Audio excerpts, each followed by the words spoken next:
Ayollarga ham erkaklarga katta hojatxona. Soatdan kelganda Taxminan shu joyda. 9-tualetni oldida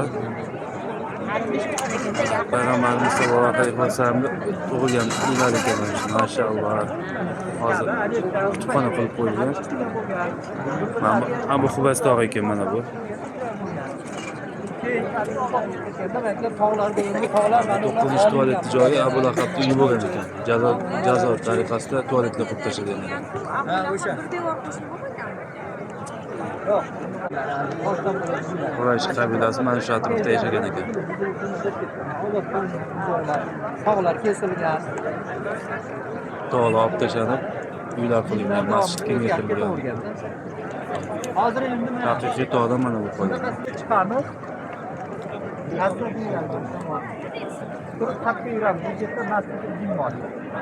O'sha masjid jin oldiga boramiz. Mana keyin Ham tomonda G'azza ekan, masjid, jinlar masjidi bor ekan. Inshaalloh borib ko'ramiz.